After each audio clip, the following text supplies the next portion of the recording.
Então, pessoal, vamos dando início a esse novo tópico, dando continuidade aos estudos que estamos fazendo da série psicológica de Joana de Ângeles, em que, nas últimas aulas, pudemos nos adentrar um pouco mais em aspectos do ego. A formação do ego, que é o nosso eu, esse nosso eu transitório. Nós pudemos ver um pouco sobre as nascentes do sofrimento, aquela análise do ego, do capítulo do Marlon Reikdal, que ele propõe. Depois a Michele trabalhou, então, as defesas do ego, projeção, formação reativa, sublimação, deslocamento, todas essas, né, que a Joana, algumas delas, ela já aborda ali na série psicológica. Então, nesse nosso processo de trabalharmos a série psicológica da Joana de Ângeles, essa visão que ela tem sobre a psicologia à luz do espiritismo, na aula de hoje nós vamos então para as chamadas funções da consciência. Dizem respeito a algumas formas de organização desse nosso ego, do nosso eu, daquela nossa parcela do nosso ser que discrimina, que reconhece as coisas. Esse nosso eu, que é o núcleo da consciência, conforme já estamos vendo há várias aulas, né? Tanto o pessoal que está aqui estudando, quanto o pessoal em casa pode ver isso, né? E que esse nosso ego, ele tem duas funções, né? Ele consegue discriminar a realidade, reconhecer a realidade, que é essa função cognoscente. Ele é o que discrimina. Então, o nosso eu, o meu eu aqui, o Alexandre, eu estou fazendo uma análise aqui do ambiente, da situação que eu estou vivendo, que dia da semana é hoje, qual é a temperatura, como eu estou emocionalmente, fisicamente, meus processos interiores também, meus pensamentos, meus sentimentos, aquilo que eu consigo me dar conta. Tem muita coisa que eu não me dou conta. Estou no nível inconsciente, estou nas outras dimensões da realidade, no nível espiritual, coisas que nos escapam, né? Em que uma mediunidade profunda vai perceber com uma clareza maior, não total, maior, né? Então tem muita coisa acontecendo, mas o meu ego ele não consegue dar conta de tudo, então ele vai discriminando, né? Então essa é uma das funções do nosso ego, né, do nosso eu, e ele também tem uma função reflexiva, que é de poder analisar e refletir sobre tudo isso que ele está percebendo. Ele consegue refletir sobre os seus processos internos. E nós vamos ver que na trajetória do espírito, através de múltiplas reencarnações, toda vez que nós renascemos na Terra, independente do nosso nível evolutivo, nós passamos por aquele processo de esquecimento das nossas encarnações passadas. Nós passamos por aquele processo de esquecimento da nossa vida no plano espiritual, na erraticidade.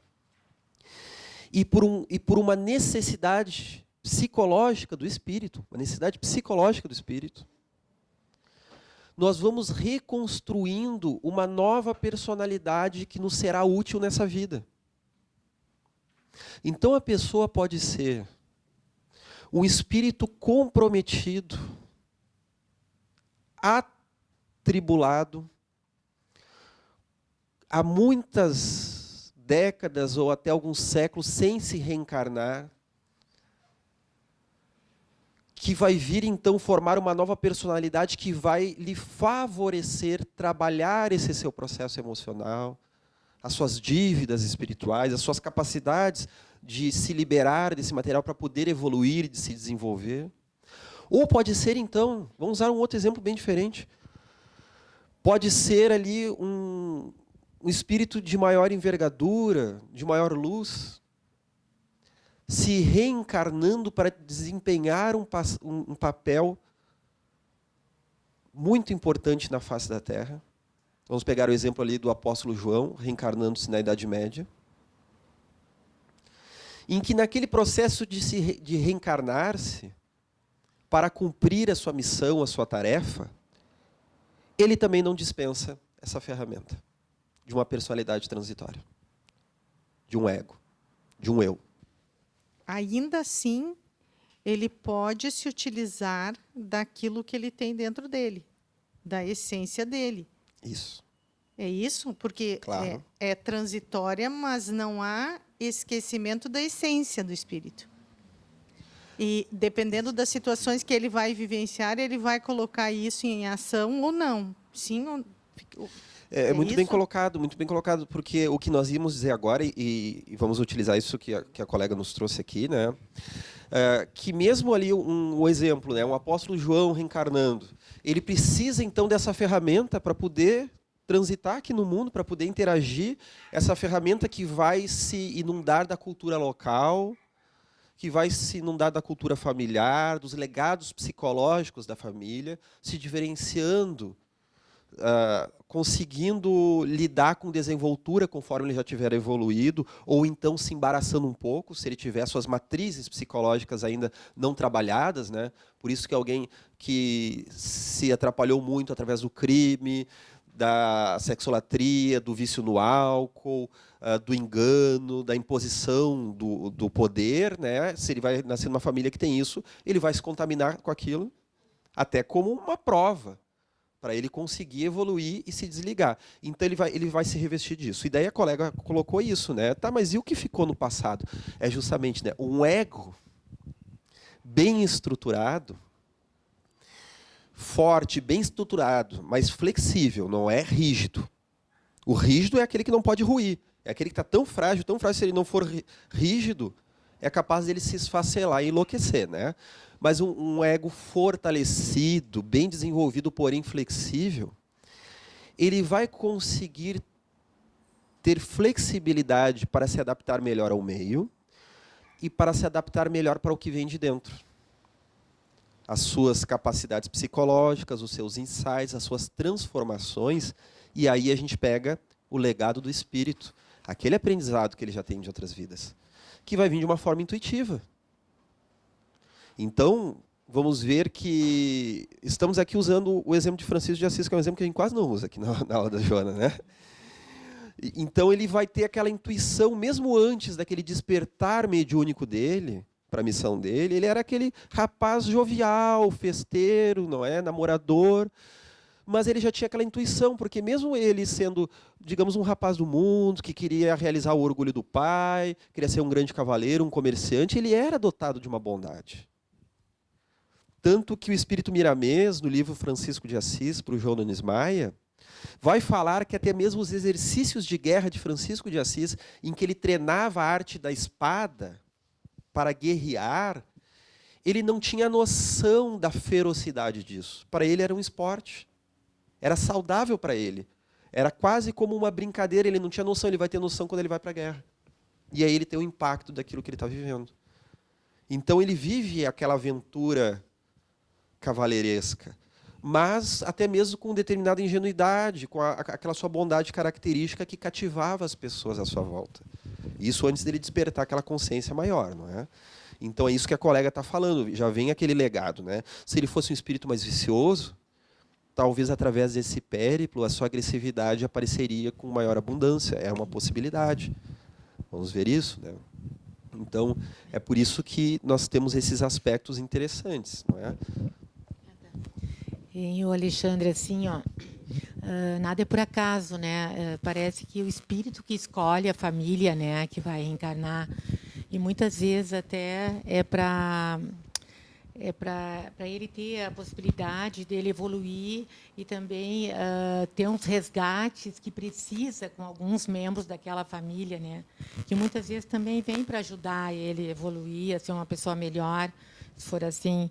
Então, eu acho que isso aí influencia também no ego dele, né? Toda Tudo isso esse legado influencia que na ele formação da traz, personalidade. né? E o que ele vai passar, né? Porque, na realidade, ele já está sabendo o que vai passar, né? Mas, por livre-arbítrio, ele pode mudar essa... Como é que eu vou dizer? Esse compromisso dele, né, na família. É mais ou menos isso? O livre-arbítrio sempre está presente. E nós temos uma noção que o nosso livre-arbítrio é relativo. Conforme nós evoluímos, ele aumenta. Ele se amplia, né? Eu posso, por exemplo, aqui, escolher se eu vou dar uma aula mais enérgica ou mais introspectiva. Mas se eu quiser, nesse momento, escolher que eu vou voar para a Lua, eu não posso. Isso foge do meu livre-arbítrio, não é? Mas conforme se dilatam as capacidades do espírito, nós temos uma maior capacidade e ele vai escolher qual é a forma que ele vai abordar a questão que ele tem ali com aqueles familiares, não é? Porque aqueles espíritos muitas vezes estão ali, ele tem às vezes um débito de muitas vidas para ser trabalhado e na espiritualidade, conforme o seu grau evolutivo, ele vai escolher que momento ele vai reencarnar com aquela família e que provas ele vai passar. Claro que a sua escolha é relativa, conforme o seu adiantamento. Tanto que é a reencarnação compulsória. Daquele espírito que está tão inconsciente do seu processo, da sua necessidade evolutiva, que por uma lei biológica, podemos usar esse termo na falta de outro melhor, né? Por uma lei biológica da reencarnação, é uma lei da vida, isso se dá por automatismo. Claro que com a ajuda dos bons mentores, né? Até porque a gente tem aquela noção de que esse planejamento reencarnatório pode ser comparado à gestação. A gestação é uma lei biológica. Através da união dos gametas se dá o início daquele processo gestacional que irá gerar a criança. Mas apesar de haver um automatismo do nosso organismo físico, nós podemos muito bem planejar essa gestação, escolher o melhor mês, preparar o quartinho da criança, fazer o pré-natal, preparar o momento do parto para que isso seja feito de uma melhor forma. A reencarnação também, não é? Ela é uma lei da natureza. Ela ocorre por uma atração, poderíamos dizer que magnética. Quando há a concepção ali no casal, vai haver a atração de um espírito que tem alguma vinculação com aquilo. Mas apesar de ser uma lei de automatismo da natureza, os espíritos podem também manipular este processo com fins de chegar a um melhor resultado. Tem mais uma pergunta? Essa personalidade transitória do ego, ela também pode ser falível na existência? Não só pode, como é, né? Ela é muito falível, né? Isso faz parte da nossa concepção humana. Nós somos seres falhos, e eu não digo isso assim no sentido negativo. Faz parte da nossa condição o erro e o acerto. São dois professores da nossa trajetória.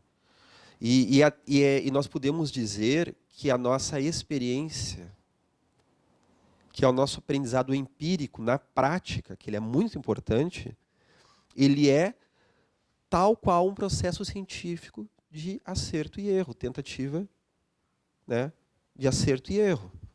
Nós vamos tentando, nós vamos vivenciando aquilo, não é?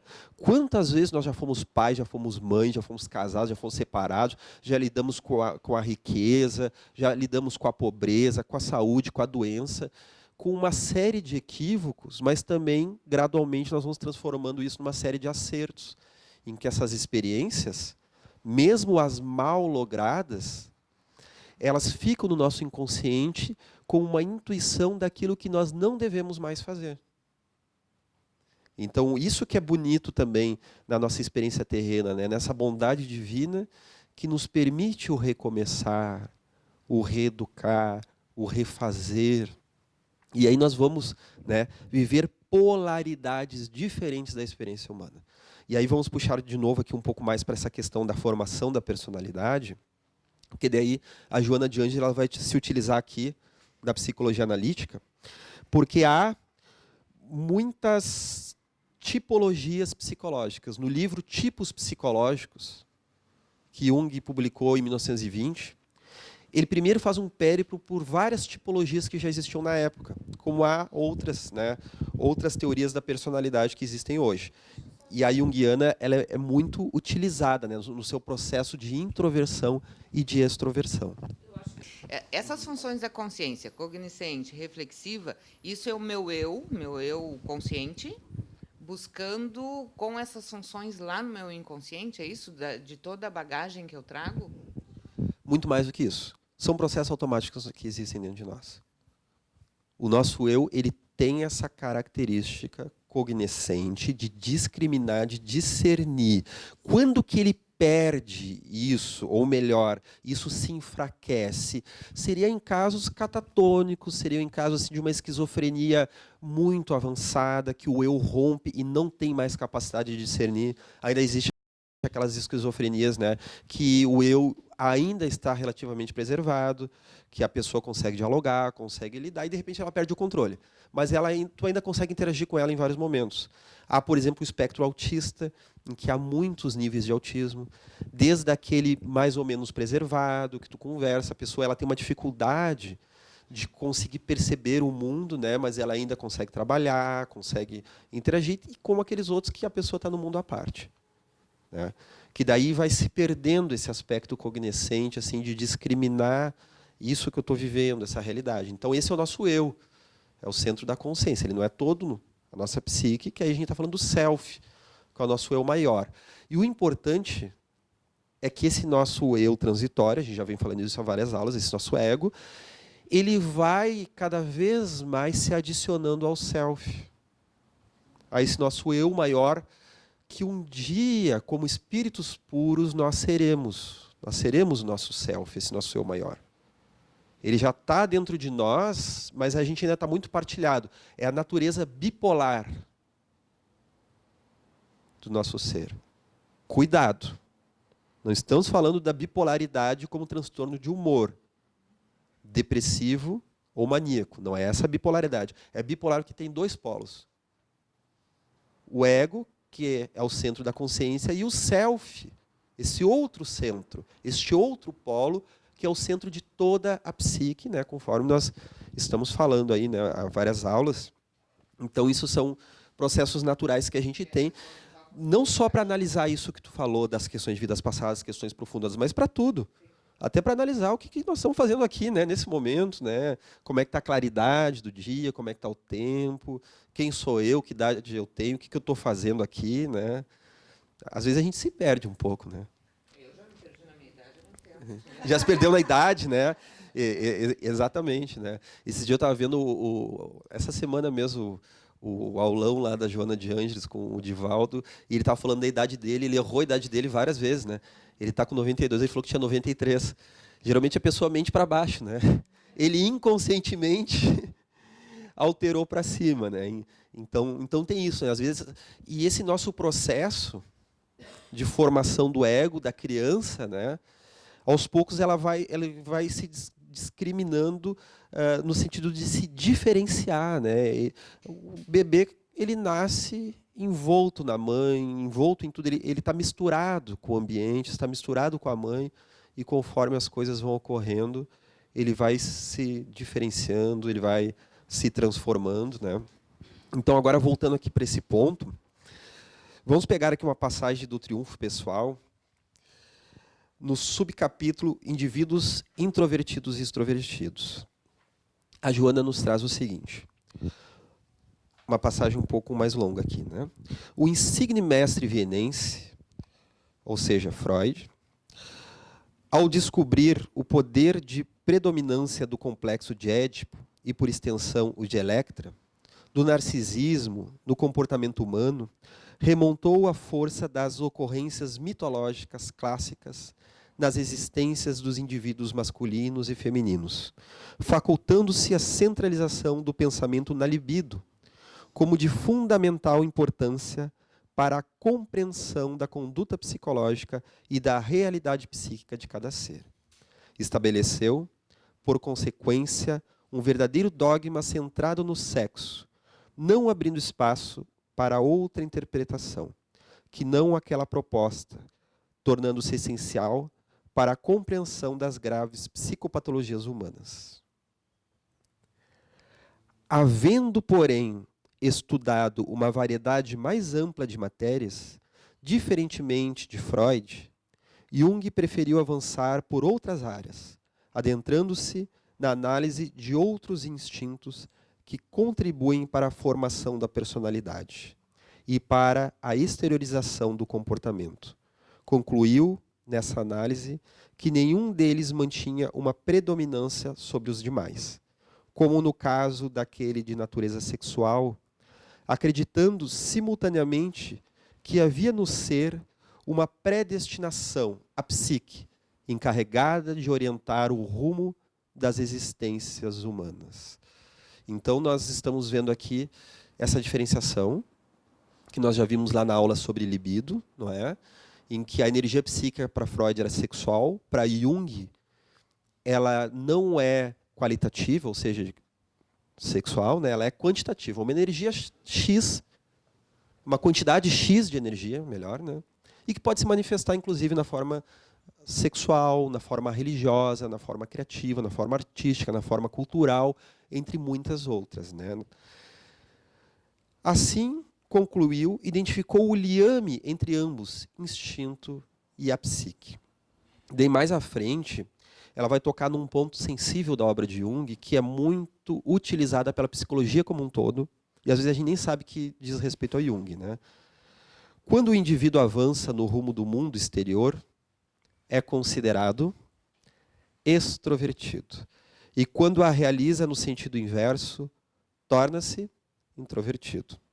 O primeiro é portador de uma atitude primária em relação à vida, enquanto o segundo mantém uma postura elementar interiorizada. Então, são duas formas de se relacionar com o objeto. O objeto é o meio, as pessoas, o assunto, né, o mundo, diferentes. E as duas têm o seu papel na nossa vivência psíquica.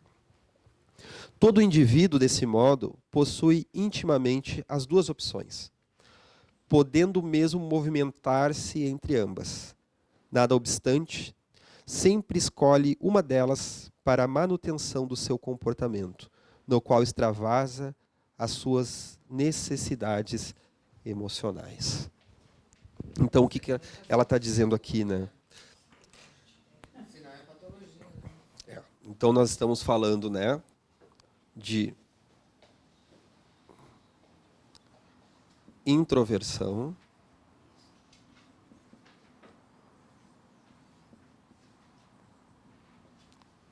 e extroversão.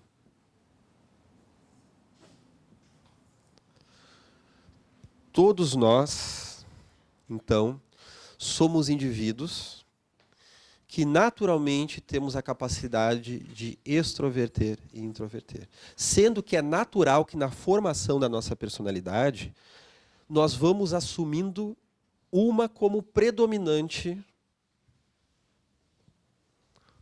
e outra como menos utilizada, em detrimento dessa outra. É natural que na nossa personalidade nós tenhamos uma predominante, não é? Só que nós temos que ter um cuidado diante dos conceitos populares que se criou em relação ao que significa extroversão e introversão. Vamos fazer um teste aí, né? Dentro daquele conhecimento mais primário, quem que é o indivíduo extrovertido?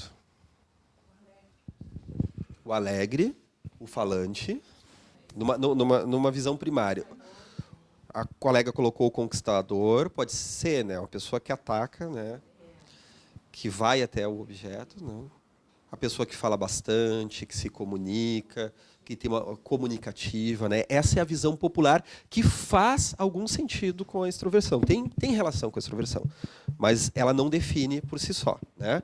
E também dentro de uma análise superficial, o introvertido, tímido, a colega falou, né? O quieto, o inseguro, muitas vezes é visto, né? Tem, né? O tímido, o quieto, o inseguro, o observador, a pessoa que observa. Tem uma colega ali que deu um exemplo maravilhoso. Eu perguntei assim, o que é o extrovertido, e ela está fazendo assim, ó. Parece que é assim, ó, não quero falar, né? E o introvertido também. Eu já passei por uma testagem na escola onde eu trabalhava por uma questão de estudo de grupo, né? E o psicólogo que foi fazer a testagem com a gente, ele fazia conversar. Primeiro trabalhava com o grupo todo, depois conversava individualmente, depois ia para o grupo de novo e depois individualmente. E foi muito engraçado, porque ele olhava para mim e dizia assim, e agora? E tu? E eu dizia para ele, eu sou os dois. Eu sou os dois.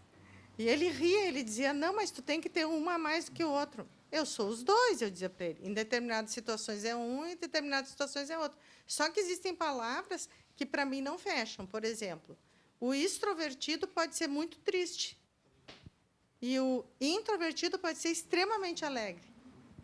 Então, para mim, tem coisas que não, tu entende, não fecham nisso que tu falaste, no popular. Então, por isso que estava dizendo a palavra, por isso que essa visão, ela estava ali, né, se debatendo, não, né? Para mim, que claro, não é, porque não é mesmo, né? É justamente assim, né? Porque nessa visão popular tem sentido. Tem sentido, mas é limitada essa visão, né? Porque muitas vezes, então, parece que a única pessoa que é capaz de extroverter, de se comunicar, de se colocar é o extrovertido, né? A pessoa predominantemente introvertida, ela tem momentos de extroversão. Eu, por exemplo, sou uma pessoa introvertida. Mas tem uma persona extrovertida. Eu tenho uma persona, uma ferramenta social, uma aparência, né? Uma capinha do ego. A gente vai estudar persona, né? É um dos próximos assuntos, que me serve para extroverter, para dar aula, para dar palestra, para me comunicar, né? Mas a maior parte do tempo eu faço um movimento de introversão, né? E já vou te ouvir ali, colega. Então, o que nos ajuda melhor, tá? O que nos ajuda melhor para discernir o que é introversão e extroversão, né? Sujeito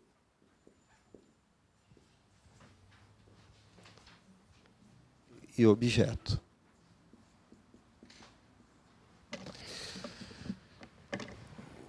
O extrovertido, ele vai para o mundo, ele ataca o mundo, ele ataca o objeto. Isso é mais importante do que a questão da comunicação, é ainda mais importante. Então, se o extrovertido ele quer algo, ele não quer saber se esse algo está se apresentando a ele. Se a vida está trazendo isso, ele vai e busca. Então, às vezes, por exemplo, aparece no consultório um jovem, uma jovem, às vezes assim, tu sabe que eu estou pensando em me mudar. Eu vi falar de uma cidade lá na Suécia, eu até vi umas fotos na internet, é interessante, não é? Poxa, tu vê. Estou querendo morar lá, tu sabe que eu já até comprei a passagem. Parece assim, ela tem uma ideia e a pessoa vai atrás. Se é interessante, se não é, se é um processo psicológico, isso é outra história. Mas a pessoa, ela busca. Ela está sempre em busca de algo. Então, ela tem uma ansiedade em relação ao mundo, em que ela ataca ao mundo. Isso é natural do extrovertido. E não estamos falando aqui se a pessoa está fazendo certo, se está fazendo errado, se ela está equilibrada no seu processo psíquico ou não. Isso é um movimento natural do nosso ser, quando nós atacamos o mundo. E já o introvertido, ele se defende do objeto. O objeto vem até ele. Ele se defende do mundo. O introvertido, ele tem aquela sensação de que o mundo está vindo, a realidade, o mundo, os estudos, a relação com as pessoas, o conteúdo, tudo. O objeto está representando tudo que não é ele, né? Isso está vindo, e ele tem que dar 2 passos para trás, 3 passos, 4 passos, 10 passos, até 20 passos, para tentar elaborar. Ele quer ler, então ele quer se proteger. Ele está se defendendo do mundo. Ele busca informações do que ele tem, né, internamente. A colega perguntou, né? Ele busca informação do que ele tem. A informação está vindo. E ele tem que se defender para ler, fazer a leitura daquelas observações. Então, por exemplo, assim, eu falei o caso assim de uma pessoa que vai viajar, né? Então a pessoa, meu sonho é morar na Alemanha. Então a pessoa tem o dinheiro, tem as condições, tem propósitos lá para ela fazer, tem algum estudo, tem alguma coisa que ela quer conhecer, mas a vida não apresentou isso para ela. Parece assim que ela fica observando aquilo, daí vem uma pessoa assim, olha que legal, fulano, tu estuda isso, tu nunca pensou em ir lá fazer uma faculdade na Alemanha, daí começa a guardar a ideia, né? Depois que um monte de gente já sugeriu, que já apareceu, que o cavalo já passou encilhado umas 10 vezes na frente dela, aí tu vê que a realidade está vindo atrás, o objeto está indo até ela, né? Nessa introversão. Aí ela começa a conceber a ideia de que ela pode ir. de que ela pode fazer esse movimento, né? Eu lembro uma colega que falou, né, que ela é introvertida e quando ela era criança, ela ia na pracinha, né? E tava as crianças, ela dizia bem assim, né, que tinha o escorregador e aquele bolo de criança assim pulando e se embolando ali, e ela tímida ali, segurando a mão da babá, louca para brincar com as crianças, mas com receio, né? Eu vejo até com os meus filhos, né? O meu filho quando aprendeu a andar foi muito engraçado, né? Que até ele aprender a andar, ele estava sempre quebrado. Por causa que ele ia andando, eu não queria nem saber. Tu segurava a mãozinha dele, ele ia andando assim, ele ia se jogando, ia caindo, se jogando e caindo. Então era só tu olhar para o lado, que dava um pá, aquele barulhão, assim, parecia que, meu Deus, que tu tinha que levar ele para o hospital. Né? Então o pessoal ali do hospital, né, do Moinhos, do raio-x, já conhecia ele pelo nome. Né? As enfermeiras, tudo já conheciam o meu filho. Né? De tantas vezes que ele caía, que ele se jogava. E ele aprendeu a andar desse jeito. Daí logo que ele aprendeu a andar, o problema é que ele queria correr. Então ele aprendeu cedo a andar, na festinha de 1 ano dele ele já estava correndo para cima e para baixo, né? Todo mundo estava, essa criança já corre, como assim, né? Em 2 semanas ele aprendeu a correr, mas nessas 2 semanas entre andar e correr, foi uma loucura, porque ele caiu o tempo inteiro, né? Ele já sabia andar, mas não sabia correr. E depois era aprender a pular, né? Então ele tentava pular, ele só fazia assim, né? Então até aprender a pular, então ele tinha uma atitude ali extrovertida. Já a minha filha, ela aprendeu a andar, só que ela até tu convencer ela de que ela sabia caminhar, levou um tempo. Então ela sabia caminhar, só que ela não tinha confiança, já numa posição mais introvertida. Então eu segurava a mãozinha dela, ela ia andando, eu soltava, ela parava. E ficava ali. E daí como eu fiz uma super aula de motorista com os dois, eles fizeram todas as aulas ali comigo, né, para aprender a caminhar, eu ficava o tempo todo assim, ensinando eles ali, caminhando com eles, botando o pezinho em cima do meu, né, para eles irem desenvolvendo. Com ela, o que eu fazia? Eu segurava um paninho. Ela ia segurando o paninho do meu lado. Eu soltava o paninho e ela ia. Quando ela se dava conta que eu não estava do lado, ela parava. Então, depois que ela aprendeu mesmo a andar, ela só foi se convencer disso, acho que também por volta de 1 mês depois. Então, vocês veem assim a atitude, né, de um predominantemente extrovertido, ele ataca o objeto, e outro predominantemente introvertido. Ele se defende, então, do objeto. Então, nós podemos dizer assim que o introvertido ele está voltado para o mundo interior. E o extrovertido para o exterior. O introvertido, ele está sempre olhando para esse mundo.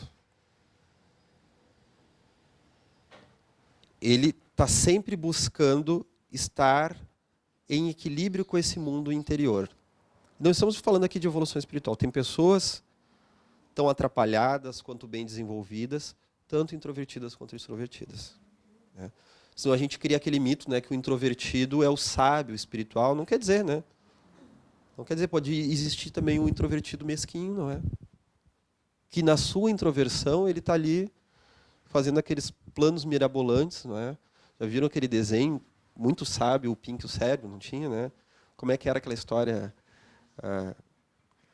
Cérebro, o que nós vamos fazer hoje? Daí ele respondia, né? O mesmo que fazemos todos os dias, Pink, tentar dominar o mundo. Então, às vezes, atrás daquele quietinho, né? Pode ter uma figura sábia, tranquila, equilibrada, ou alguém que está ali planejando dominar o mundo, né? A gente não sabe o que está ali. Então, isso não quer dizer... Claro que para o nosso desenvolvimento da nossa personalidade, nós vamos ter uma orientação maior entre esses 2 tipos. Entre essas 2 orientações. Os 4 tipos a Michelle vai trabalhar melhor na aula que vem, né? Dentro no nosso desenvolvimento da personalidade, nós vamos ter um deles que é maior, mas nós temos também que fazer movimentos dentro do outro. Senão nós ficamos limitados. Aquele perigo unilateralidade do nosso eu. Eu me vicio num determinado movimento. Aí que a minha introversão vai se tornar um problema, porque ela é demais. Ou então a minha extroversão. Já viram o extrovertido que passou do ponto? Esse é fácil, né? A Michelle me mostrou ontem uma foto que ela recebeu pelo Facebook, que aparece um rapaz no computador trabalhando, e atrás colaram um bilhete nas costas dele que ele não viu, né? Está escrito em inglês, deixa eu me lembrar, eu acho que dizia mais ou menos assim, né? Por favor, me deixe quieto. Tenho problemas de regulação emocional e se você falar comigo, eu falarei por 2 horas a fio e não farei o meu trabalho. Então essa extroversão está em excesso. Porque o extrovertido, muitas vezes, o que ele mais teme diz respeito à introversão. Tem a ver com a sombra dele. A sombra, como nós vamos ver depois numa aula mais à frente, ela não é só o mal dentro da psique. Ela representa os nossos aspectos não trabalhados. Simplesmente desconhecidos. Então, a pessoa extrovertida demais, na sombra dela vai ter introversão. Porque é um aspecto que não está ainda muito bem trabalhado, mal desenvolvido. Então, o extrovertido ele tem medo dessa introversão. Então, tem pessoas que relatam que chegam em casa e, meu Deus, se ficam sozinhos. Então, vocês já viram uma rede assistencial pelo WhatsApp? Então, a pessoa ela passa por algo, meu Deus, toda a rede do WhatsApp vai ficar sabendo do que ela passou. Então, tem pacientes que às vezes vão me trazer um relato, que durante um relato, assim, que o relato é quase que uma jornada do herói. Né? Ele começa a falar no primeiro minuto da sessão e só vai terminar no último minuto. Né? Então, ele começa a fazer o relato e durante esse relato ele vai falando da reação que cada pessoa que ouviu tudo aquilo teve. Então, ele já contou aquela história umas 10 vezes durante a semana até contar para ti. Então, a pessoa, muitas vezes, ela não consegue ficar consigo mesma. No excesso da extroversão. Como é que a gente pode pensar isso agora no introvertido? O introvertido, no fundo, eu acredito que ele deve ter um pouco de receio, de medo do mundo exterior, do mundo que o cerca. Faz bastante sentido, né? Porque o introvertido... Achando que não tem condições, né, de trabalhar com algumas situações que vão ocorrer e que ele não sente, talvez, capaz, né, de enfrentar. Acho que um pouco é isso. Faz bastante sentido isso que a colega está trazendo, porque o introvertido ele vai se alimentar desse mundo íntimo. Né? Então, no seu funcionamento natural, o introvertido ele pode extroverter, mas ele vai precisar depois de mais tempo para ficar consigo mesmo para se realimentar. Porque se ele ficar só extrovertendo, conversando com as pessoas, atendendo no seu trabalho, seja no hospital, na rua, dando aula, atendendo as pessoas no guichê, depois ele vai precisar de um momento consigo mesmo para se realimentar. Ele pode fazer esse movimento e pode ter muito prazer na sua extroversão. Só que ele precisa se realimentar. Caso ele vá para o excesso, aí entra realmente isso que a colega trouxe, né? Ele passa a ter um medo da extroversão, né? Porque esse mundo exterior, ele está demais. Esse mundo ele está demais. Lembra que para o introvertido esse mundo está vindo e ele precisa dar alguns passos para trás para tentar administrar. Que dirá então atacar o mundo? Parece que é algo assim inconcebível. Ele tem que se proteger. É uma atitude mais protetiva. Né? Nós vamos ver aqui o que a Joana fala sobre isso, porque ela lida muito bem com essas questões. Né? Na grande mole humana, isso no livro Ser Consciente, na grande mole humana destacam-se os biótipos introvertidos e extrovertidos. Os primeiros, introvertidos, né, na etapa inicial do desenvolvimento psicológico, assumem uma atitude tímida e fazem a introspecção. Passada a fase de autoanálise, tornam-se-lhes indispensável, então, né, a extroversão, o relacionamento, rompendo a cortina que os oculta e desvelando-se. Olha só. Então ela fala que no primeiro momento é uma necessidade de proteção. Mas há um processo de transformação, né, passado esse primeiro momento, né? Então há necessidade indispensável de extroversão, do relacionamento, senão ele fica só, não é? Rompendo a cortina que os oculta e desvelando-se. Porque justamente, né, eu apaguei aqui, vou colocar de novo, né, a questão do sujeito e do objeto, não é? Extroversão e introversão. Aquilo que nós vivemos na consciência, o outro nós vivemos via inconsciente.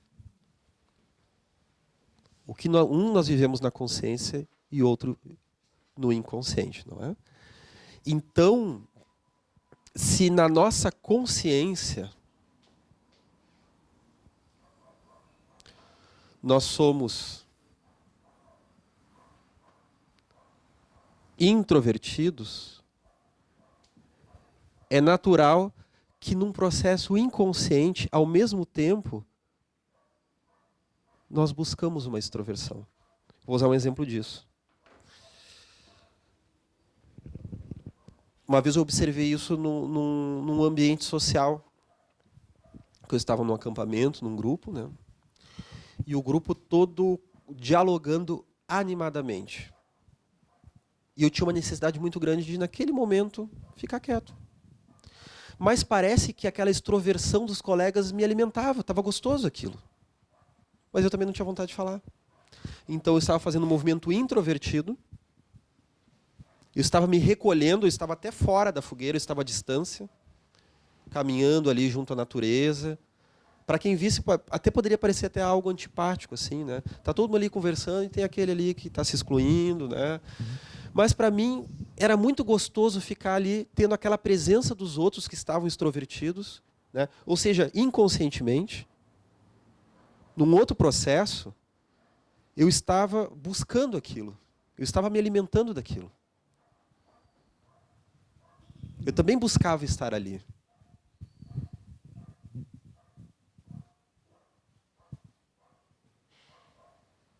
Para quem não está vendo de casa, está todo mundo com os olhos desse tamanho, assim, né? Na verdade, então, nós temos os dois. Isso, nós temos os dois, exatamente, né? E nós vamos nos conhecendo, né? E agora, como eu gosto de complicar um pouco mais...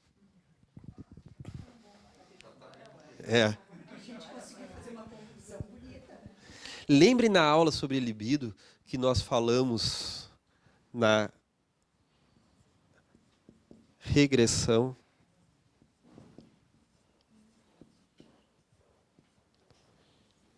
e progressão da libido, da nossa energia psíquica, em que a nossa energia psíquica ela pode regredir para que haja uma adaptação ao mundo interno, para buscar forças. E ela pode, então, depois fazer um movimento de progressão, que é buscar, então, o objeto. Nós fazemos o tempo todo esses dois movimentos, né? De regressão e progressão. Vamos pensar os tipos psicológicos, né? Dentro disso. O introvertido, ele faz as duas coisas. Vamos começar pelo introvertido, não é? De regressão e progressão. Ele faz os dois movimentos. Dentro da sua regressão, o introvertido, por exemplo, ele vai para o seu canto, ele vai fazer uma meditação, ele vai para casa ler um livro, ele vai se reconjuntar. E na sua sua regressão. E na sua progressão, o introvertido, ele vai, então, atrás de um objeto, geralmente mais solitário. Ele vai estudar uma matéria. Ele vai estudar um conceito. Ele vai vir na aula da Joana. E fica quietinho, né? A maioria das vezes. Ou conta até 10 para fazer uma pergunta. Né? Não porque é tímido, pode até ter uma timidez, mas às vezes assim, tá tão gostoso ficar quietinho, né? Ele também vai do jeito dele. O extrovertido ele também faz os dois movimentos, né?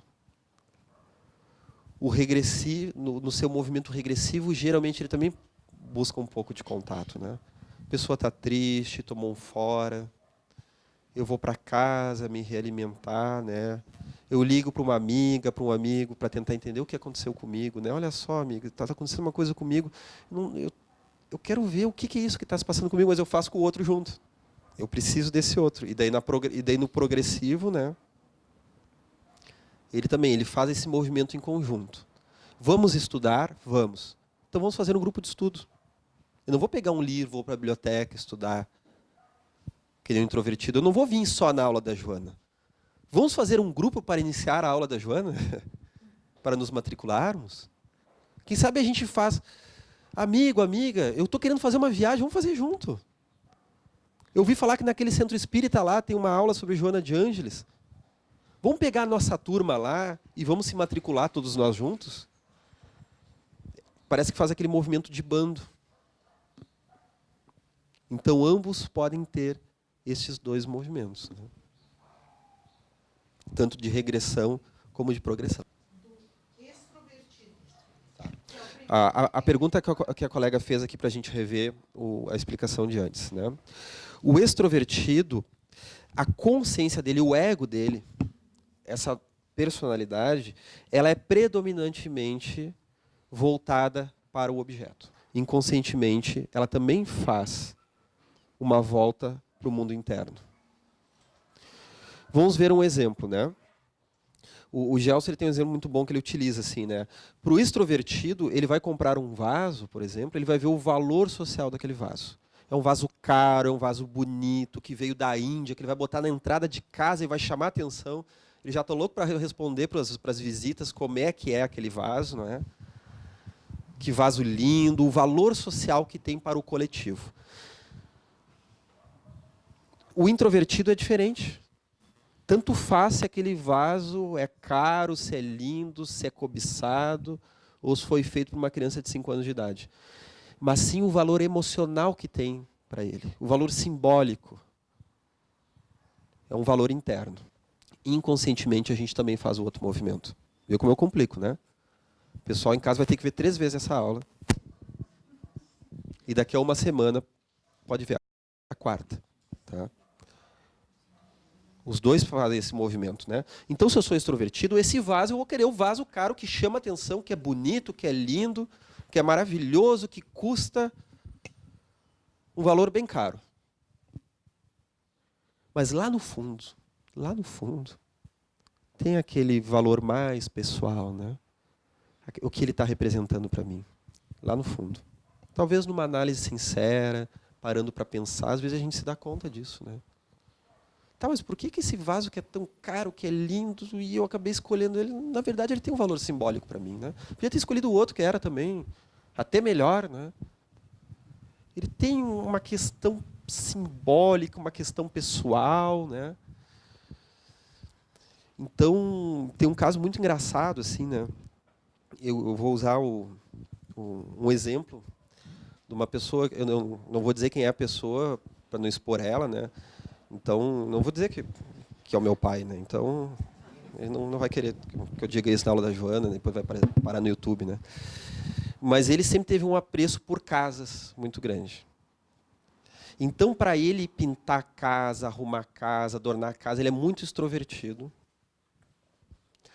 E ele tem essa relação com o objeto. Se a casa é bonita, se é o estilo português, se é o estilo italiano, se é o estilo, sei lá, de onde, que eu não sei mais nem reconhecer aquilo, para mim é tudo uma loucura, não consigo, não tenho essa mesma inteligência que ele tem para esse tipo de objetos, né? Então, o que as visitas vão achar da casa, como é que vai ser? Então, ele constrói uma casa, ele trabalha, ele reforma. Então, se ele compra uma casa e fica anos naquela casa, quando vai ver, anos depois é uma outra casa. Ele já reformou, já mudou tudo, é uma outra coisa, né? E daí, quando ele termina de reformar uma parte, ele começa a reformar a outra. Então, na minha trajetória, a minha infância é como se eu estivesse dentro de uma construção civil, do início ao fim. Eu tenho trauma com obras, né? Então, tira uma coisa aqui, bota ali, faz isso, faz aquilo, e daí, quando está pronto, se muda. Então, é uma loucura, né? Então, eu lembro que teve uma determinada casa que a gente morou ali, chutando agora, sem parar muito para pensar, uns 10 anos, né? E daí, quando ele se mudou daquela casa para se desapegar, meu Deus do céu, ele sonhava com a casa, o valor simbólico da casa, a questão emocional da casa. Daí ele ia mostrar para vender aquela casa, não era para qualquer um que ele ia mostrar, porque tinha que ser uma pessoa que tivesse um apreço pela casa. Porque aquela casa. Daí um dia, depois de muito tempo, ele vendeu a casa. Custou para vender aquela casa, né? Daí ele vendeu a casa para um casal de senhores, né, um senhor e uma senhora. E depois dele, claro, quis conhecer toda a vida daquelas pessoas, quem são aquelas pessoas, de onde é que elas vêm, ele não vai dar aquela casa para qualquer um, né? E daí, depois que ele conheceu as pessoas, né, e as pessoas compraram a casa, se mudaram para lá, deu alguns meses e o comprador veio a falecer inesperadamente. O homem, né, do casal. Ele levou anos pensando qual o significado na encarnação daquele senhor de ter comprado a casa e não ter podido usufruir.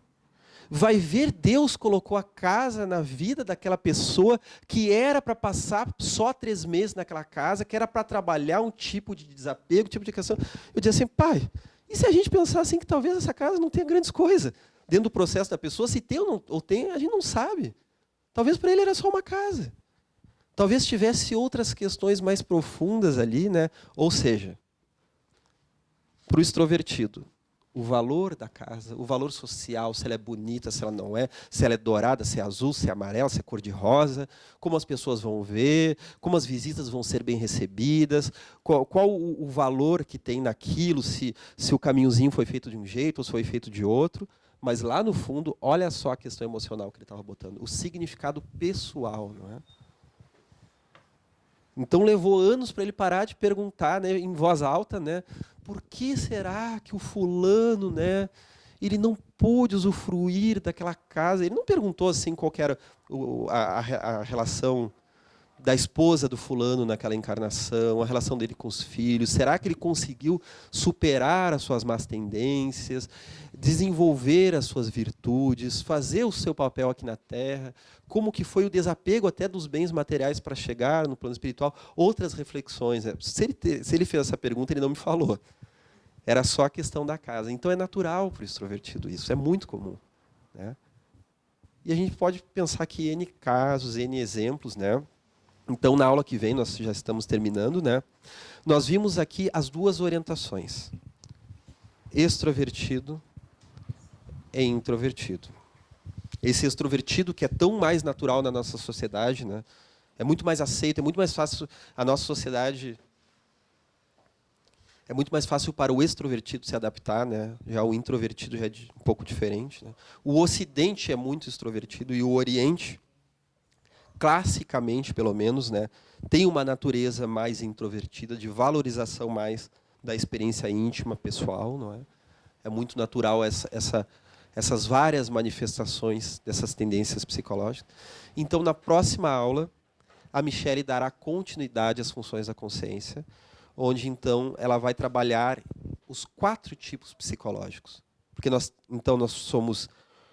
ou mais extrovertidos ou mais introvertidos, e aí tem os 4 tipos. Sentimento, pensamento, intuição e sensação. Certo? Então vamos encerrar aqui, não é?